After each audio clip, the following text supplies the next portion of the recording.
E aí, galerinha do sexto ano, tudo bem? Espero que vocês estejam todos bem.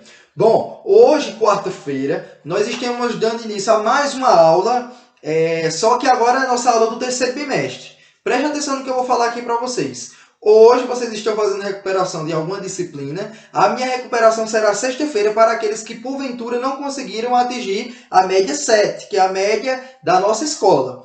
Tá bom? Se você não atingiu a média 7, não se preocupe. Você vai fazer a recuperação sexta-feira. Eu vou disponibilizar o link para você, do mesmo jeito que a gente fez na avaliação. Mas se você passou, ótimo, parabéns.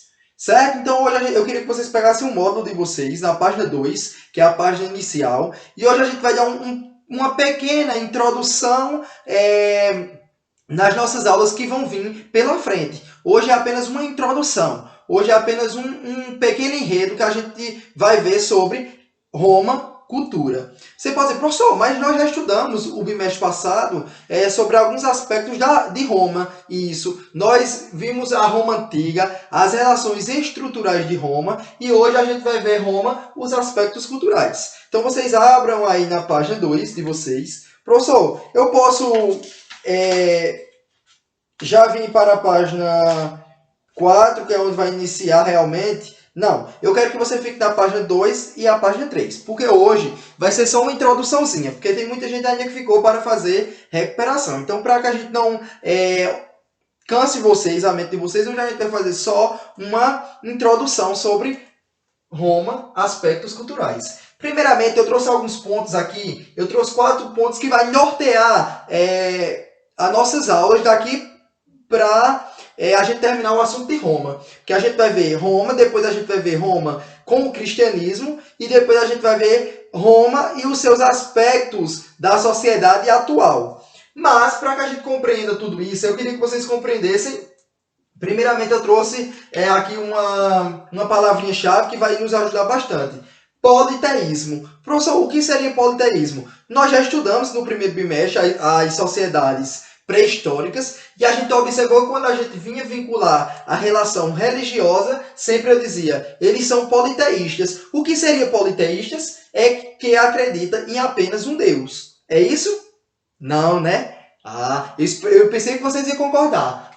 Moniteísta é aquele que vai acreditar em apenas um Deus. Mas politeísta, não esquece, são várias divindades. E quando a gente fala aqui de politeísta, principalmente politeísta vinculada à relação romana, nós iremos compreender que Roma era o quê? Tinha uma diversidade de deuses. Professor, como assim uma diversidade de deuses? Eles tinham as suas forças sobrenaturais. Nós sabemos que a palavra divindade ela vai se originar na relação de um ser superior, um ser que está sobre todas as instâncias. Ou seja, aqui nos aspectos romanos eles não teriam apenas um deus, eles teriam vários deuses, cada um com as suas organizações diferentes, com o seu poder diferente. Tinha os deuses e tinha os heróis. Nós iremos estudar o nome deles bem direitinho, mas o que eu quero que vocês compreendam em primeiro momento aqui, que politeísmo é vários deuses, ou seja, várias divindades, e além de ser várias divindades, eu quero que vocês compreendam algo aqui que vai nortear toda a relação do nosso conteúdo quando a gente estiver estudando os deuses romanos. Por que os deuses romanos? Porque quando nós estamos estudando os deuses romanos, nós iremos perceber o quê? Que muitos deuses, ele teve origem de quê? Da Grécia. Aí você vai dizer, como assim, professor, da Grécia? O que é que tem a ver a Grécia com a Roma? Preste atenção aqui comigo.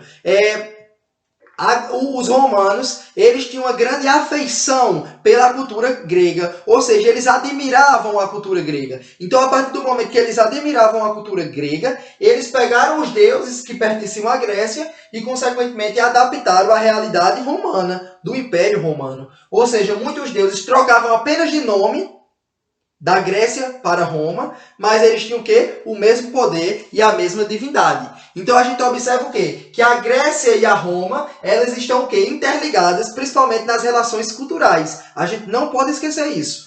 Então, muitos deuses que tinha-se na Roma eram os mesmos deuses que tinha na Grécia. Entretanto, com denominações diferentes, ou seja, nomes diferentes. E tinha alguns deuses, para que a gente possa compreender, olhem aqui. Tinha alguns deuses que, por exemplo, tinham uma força maligna, uma força mal em Roma. Mas, preste atenção, na Grécia ele era bom. Ou seja, eles pegaram, a gente não pode esquecer isso, que eles pegaram os deuses da Grécia e adaptaram à sua cultura, para não ficar uma cultura repetida, né? Vamos dizer assim, eles não, a população não perceber isso, que eles tinham feito o quê? Repetido a cultura. Mas eles pegaram a cultura e, consequentemente, fizeram o quê? Uma transformação apenas no nome. Mas nas características desses deuses continuaram as mesmas características e outros não. Outros trocaram. Mas o que eu quero que vocês coloquem aí na caixolinha de vocês, quando a gente vê politeísmo, é que é vários deuses. E que os deuses de Roma, eles se originaram o quê? Na Grécia. Então a gente não pode esquecer que Roma bebeu da fonte da Grécia. Como assim? Se espelhou em muitos aspectos da Grécia, principalmente no âmbito cultural. Certo? Então a gente já viu aqui politeísta, que é um nominho que a gente vai ver daqui para frente com bastante frequência e para que a gente possa compreender. Outra coisa que eu queria que vocês percebessem aqui é a língua falada em Roma, principalmente em Roma Antiga, era o latim. Aí você vai dizer, professor, eu já escutei muito falar sobre essa palavra latim, dessa língua falada latim. Aqui, na nossa sociedade, nós precisamos pensar que nós, hoje, atualmente, e principalmente depois da decadência do Império Romano, o Império Romano ele se tornou o quê? Um império cristão, enveredado na relação do cristianismo. Então, se ele é uma religião cristã, agora, por exemplo, se a gente for olhar os aspectos romanos, nós iremos observar que eles não são politeístas, eles são monoteístas, ou seja, acredita em apenas uma divindade que é dividida em três aspectos: Pai, simbolizado por Deus, que é o membro superior; Jesus, que é colocado como Salvador, o Filho; e o Espírito Santo, que é colocado para o cristianismo como santificador. Ou seja, é uma divindade monoteísta. Por que monoteísta, professor? Se o senhor está dizendo que são três aí. Porque eles três estão o quê? Interligados. É apenas um dividido em três pilares. Você já deve ter escutado sobre isso para quem exerce alguma realização religiosa na nossa atualidade. Mas a língua latim, vocês também já devem ter escutado falar. Antigamente, para quem participa de alguma religião, principalmente que tem origem romana, vai perceber que os cultos, as celebrações, elas eram o quê? Celebradas em latim, justamente porque era a língua oficial. Aí você vai dizer, professor, mas é a língua oficial, mas em um certo momento, preste atenção, Roma ela foi dividida em dois pilares: Roma oriental e Roma ocidental. Ou seja, Roma foi dividida em Roma oriental e Roma oriental. A oriental, ela se utilizava do latim, mas uma das línguas que tinha também aspecto era a linguagem grega. Ou seja, o oriental, ele se espelhou na realização também da fala da Grécia. Já o ocidental, não. O ocidental falava por completo, falaria o quê? A língua latim. Então a gente precisa saber que essa língua foi uma língua utilizada nos aspectos romanos, mas com duas divisões: o oriental, que falava latim, mas também falava grego, e o ocidental, que falava latim.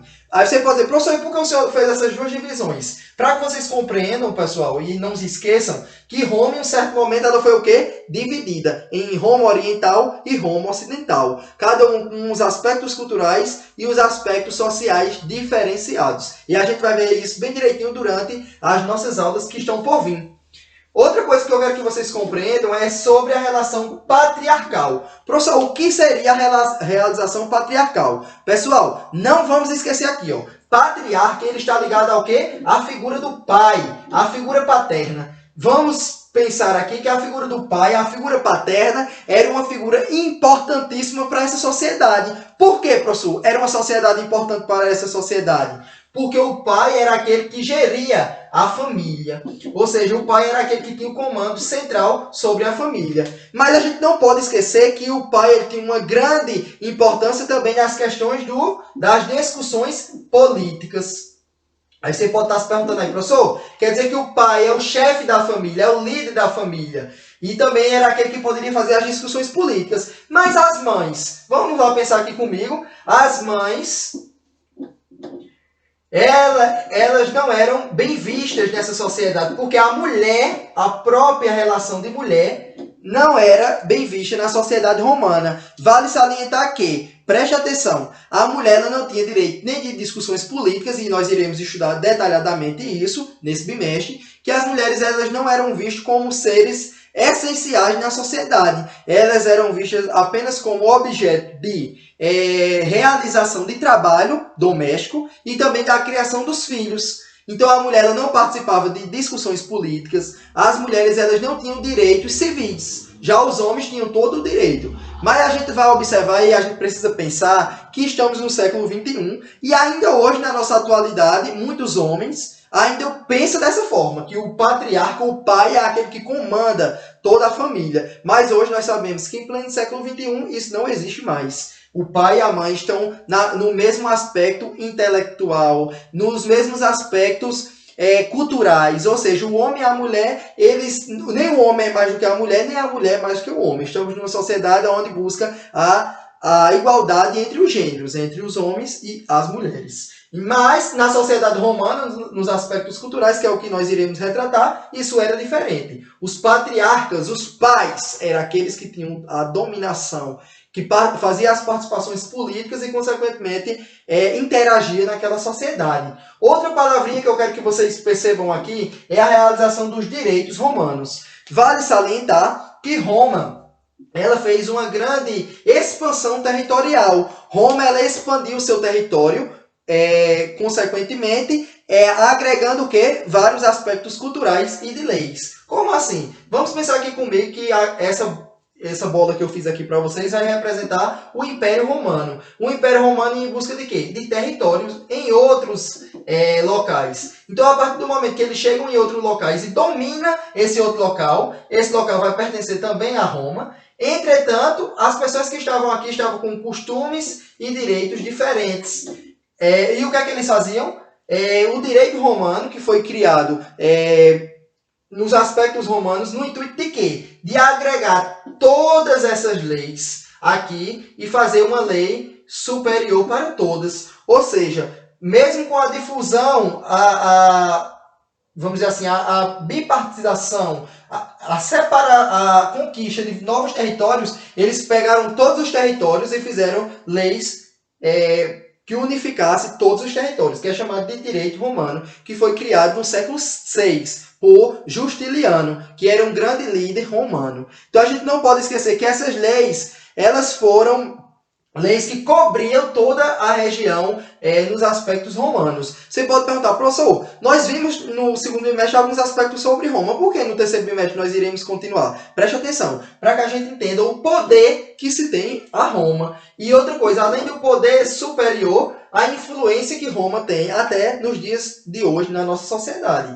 Uma das características e de um exemplo que eu poderia dar era que, há uns anos atrás ainda, o curso de Direito, o curso para você ser advogado, ainda estudava os direitos romanos, que tinham uma grande influência ainda na sociedade, certo? Então a gente vai parar por aqui. O vídeo ficou hoje bem curtinho, foi só basicamente 14 minutos, mas eu quero que vocês compreendam essas 4 palavrinhas-chave: politeísmo, língua latim, que era a língua falada por eles, a imagem do patriarcal e os direitos romanos. Porque vocês compreendendo isso aqui, a gente vai poder dar continuidade ao conteúdo, beleza? E também eu não quis fazer um vídeo de 20, 25 minutos, porque você também tem muitas pessoas que estão fazendo ainda a recuperação. Ó, pessoal, um abraço e a gente está se organizando para tentar trazer o melhor para vocês agora no terceiro bimestre. Não esqueçam, não vamos fraquejar, muito pelo contrário. Nós, professores, estamos sempre tentando melhorar para que a gente possa entrar no terceiro bimestre com todo o gás, tá bom? Um abraço, fiquem com Deus, estou morrendo de saudade de vocês, espero que nós